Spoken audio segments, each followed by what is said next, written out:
இல்ல பெஞ்ச் நேயர்களுக்கு வணக்கம். நேத்து அரசியல் களத்துல ட்விட்டர் ஃபைட் போயிட்டு இருந்துச்சு.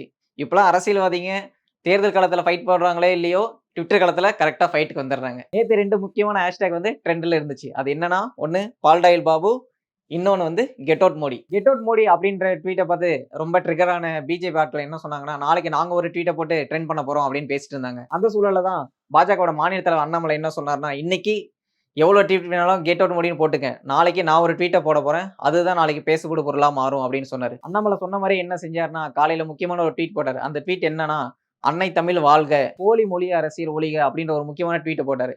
இதுதான் இப்ப முக்கியமான ஒரு ட்ரெண்டிங் டாபிக்கா மாறி இருக்கு. அண்ணாமலை ட்வீட்ட தொடர்ந்து இத வந்து தமிழ்நாட்டுல இருக்கிற பிஜேபி தலைவர்களும், அவங்களோட தொண்டர்களும் முக்கியமா வந்து அரசியல் தலைவர்கள், அதாவது கூட்டணி கட்சிகளும் இத வந்து ட்ரெண்ட் பண்ணிட்டு இருக்காங்க. நம்ம ரொம்ப முக்கியமா பார்க்க வேண்டிய விஷயம் என்னன்னா, இது வந்து கிட்டத்தட்ட மில்லியன்ஸ் கணக்கான ட்வீட்ட தாண்டி போயிட்டு இருக்கு. சரி இந்த சைடு தான் இப்படி பண்றாங்களே, ஏடிஎம்கே என்ன பண்றாங்க? அப்படின்னு நம்ம பார்த்தா, ஏடிஎம்கே என்ன பண்றாங்கன்னா, நேத்து இவங்க என்னடான்னா பால்டாயில் பாபு, அது இல்லாம கெட் அவுட் மோடின்னு ஒரு ட்ரெண்டா பண்ணிட்டு இருந்தாங்க.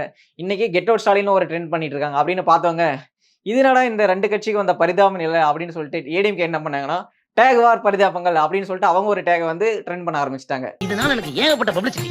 இந்தாங்க 10,000 அட இது நம்ம 2 பேரும் பேசிக்கிட்ட செட்டப் தானே. சரி இத்தன நாள் ட்ரெண்டிங்ல நம்ம தானே இருந்தோம். எப்பயும் சினிமா டாபிக் வந்தாலும் நம்ம தான். இப்போ பாலிடிக்ஸ் வந்தோனே நம்ம தான். அப்படின்னு பேசிட்டு இருந்த விஜய் குரூப்ஸ் என்ன பண்ணாங்கன்னா, புதுசா அவங்களும் இந்த ட்ரெண்டுக்குள்ள இறங்கிட்டாங்க. என்ன ஆச்சுன்னா, டிவிகே ஃபார் தமிழ்நாடு அவங்க ஒரு ட்ரெண்ட கூட்டிட்டு வந்து சோசியல் மீடியால, ட்விட்டர்ல நம்ம அதிகமா ஹேஷ்டேக் ஃபைட்ஸ் யாருக்கு பார்த்திருக்கோம்? ஒண்ணு வந்து அரசியல். அது வந்து ஒரு சின்ன குரூப்ஸ் பண்ணுவாங்க. அத விட மிகப்பெரிய ஃபைட் யாருக்கு நடக்கும்? ஒண்ணு தளபதி ஃபைட்டு, விஜய் அஜித் ஃபைட்டு. அந்த குரூப்ல இருக்கவங்க சும்மா விட்டுருவாங்களா? ட்விட்டர்ல ட்ரெண்டிங்ன்ற கான்செப்ட்ட கொண்டு வந்ததே நாங்க தான்டா. அப்படின்னு சொல்லிட்டு இந்த ட்ரெண்ட்ல அவங்களும் குதிச்சுட்டாங்க. இப்ப விஜய் வந்து கட்சி தொடங்கியிருக்காரு. ஸோ அவங்களுடைய ஃபேன் ஃபாலோவர்ஸ் அது இல்லாம அவங்க கட்சிக்காரங்க எல்லாரும் சேர்ந்து இப்ப அவங்களும் அரசியல் ஃபைட்டுக்குள்ள குதிச்சுட்டாங்க. இப்போ வந்து அரசியல் களமே இப்ப எப்படி இருக்குன்னா, ட்விட்டர் ஃபைட்ஸா தான் நிறைஞ்சிருக்கு.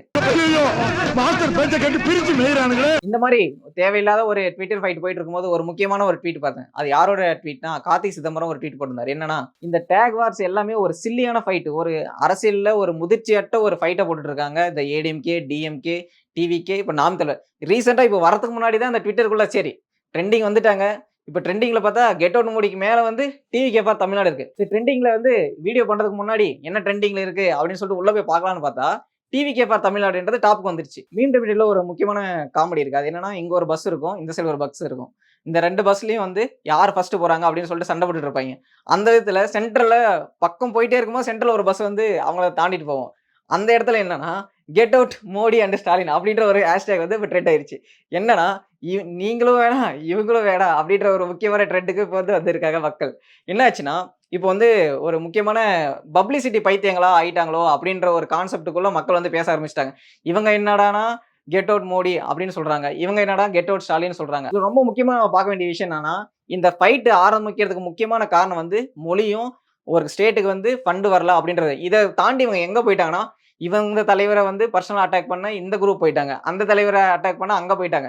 கடைசில இது வந்து ஒரு பர்சனல் வார். அதாவது இவங்களுடைய பர்சனல் விஷயத்த பேசுறதுக்கான ஒரு வாராவும், இவங்களுடைய பர்சனல் விஷயத்த பேசுறதுக்கு இன்னொரு குரூப்பாவும் இத யூஸ் பண்ணிட்டு இருக்காங்க. இந்த ட்விட்டர் ஃபைட் எங்க ஃபர்ஸ்ட் ஸ்டார்ட் ஆச்சுன்னா, நம்மளோட எஜுகேஷன் மினிஸ்டர் இருக்கார்ல தர்மேந்திர பிரதான். அவர் என்ன சொன்னாருன்னா, இந்த சிஸ்டம்க்குள்ள இருக்கிற நிதிய நீங்க பெறணும்னா, இந்த சிஸ்டம்க்குள்ள நீங்க ஜாயின் பண்ணா தான் கிடைக்கும் அப்படின்னு சொன்னாரு. இப்ப தமிழ்நாடு கவர்ன்மெண்ட் என்ன சொன்னாங்கன்னா, எங்களுக்கு அந்த நிதி வேண்டாம். எங்களுக்கு எஸ்எஸ்ஏ நிதி வேணும் அப்படின்னு சொல்லிட்டு ஒரு நிதி பிரச்சனையா, ஒரு மொழி பிரச்சனையா ஸ்டார்ட் ஆனது. கடைசில எங்க வந்து முடிஞ்சிருக்குன்னா, ஒரு தலைவர பத்தி இன்னொரு குரூப் ஆஃப் பீப்பிள் வந்து பர்சனலா பேசுறதும், இன்னொரு தலைவர பத்தி இன்னொரு குரூப் பர்சனலா பேசுற இந்த பர்சனல் அட்டாக்ஸ்குள்ள வந்து நின்றுருக்கு. இப்பலாம் சோசியல் மீடியாக்கு போக பயமா இருக்கு. என்னன்னா Twitterல ஏதோ ஒரு ட்ரெண்டிங் டாபிக் போயிட்டு இருக்கு. அந்த ட்ரெண்டிங் டாபிக்ல ஒரு முக்கியமான விஷயத்த பேசாம எல்லாரும் பர்சனல் அட்டாக்ஸா பேசிட்டு, எல்லாருமே தேவையில்லாத விஷயமா பேசிட்டு இருக்காங்க. நம்ம திமிரு படத்துல ஒரு காமெடி வரும். என்னன்னா, நம்ம ஹாஸ்டலுக்குள்ள பசங்க வந்து அடிச்சிட்டு இருப்பாங்க. அப்ப வந்து உள்ள போய் வடிவேலு சார் எட்டி பார்ப்பாரு. உள்ள எட்டி பார்த்துட்டு அவர் சொல்லுவாரு, "என்ன இவ்வளவு கேவலமா சண்டை போட்டுட்டு இருக்காங்க?" அப்படின்ற மாரி தான். இந்த ட்விட்டர் சண்டைக்குள்ள எட்டி பார்த்தாவே ரொம்ப ரொம்ப கேவலமா இருக்கு. என்னன்னா, அவங்க வந்து பர்சனல் அட்டாக்ஸ்குள்ள தான் போறாங்களே தவிர, இங்க வந்து எவ்வளவு தேவைகள் இருக்கு, இங்க வந்து இந்த சிஸ்டத்தால என்ன பிரச்சனை, மொழி எவ்வளவு முக்கியமானது, அதெல்லாம் பேசாம பர்சனல் அட்டாக்ஸ்குள்ளயே போறதுனால, இந்த ட்விட்டர் சைடு போறதுக்கே இப்பலாம் பயமா தான் இருக்கு. இந்த ட்விட்டரோட ஃபைட்லாம் பார்க்கும்போது என்ன தோணுதுன்னா, கவுண்டமணி செந்தில் ஞாபகம் தான் வருது. ஏன்னா, அந்த காமெடில வந்து கவுண்டமணி வந்து செந்தில பார்த்து சொல்லுவாரு, "இந்த விளம்பரம் எதுக்கு?" ஏன் உனக்கு இந்த வேலை? நீ வாங்குற இந்த 10, 5 பிச்சைக்கு இது தேவைதானா? ஒரு விளம்பரம். அப்படின்னு கேட்பாரு. அந்த மாரி தான் நம்ம அரசியல் தலைவர்களையும் இந்த ட்விட்டர்ல வந்து சண்டை போட்டுட்டு இருக்காங்களே, இவங்கலாம் பார்த்தா, "இந்த விளம்பரம் உங்களுக்கு எதுக்கு?" அப்படின்ற மாரி தான் தோணுது. கடைசில நம்ம நேத்து சொன்ன அதே டயலாக்க சொல்லி தான் முடிக்கணும். என்ன டயலாக்னா, இந்த ட்விட்டர் ஃபைட்டாலயும், இவங்க பண்ற இந்த பர்சனல் அட்டாக்ஸாலயும் எதனா பயன் இருக்கா? பயன் இல்ல. ஒண்ணும் கிடையாது. அவ்வளதான். எந்த பயனும் இல்ல. விளையாட்டெல்லாம் வேற எங்கேயாவது வச்சுட்டு, முக்கியமான ஏதாவது தேவையான வேலையை பாருங்க அப்படின்னு சொல்ல தான் தோணுது தவிர வேற எதுவும் சொல்ல தோணல. அங்கிட்டு போய் விளையாடுங்கப்பா. இங்க ட்விட்டர்ல இவ்வளவு பெரிய சண்டை போயிட்டு இருக்கு. இங்க ஒருத்தர் வந்து எனக்கு உடம்பு சரியில்ல, நான் போய் தூங்க போறேன் அப்படின்னு சொல்லிட்டு கிளம்பிட்டாரு. நாளைக்கு வரேன்னு சொல்லியிருக்காரு. நாளைக்கு வராரான்னு பார்ப்போம்.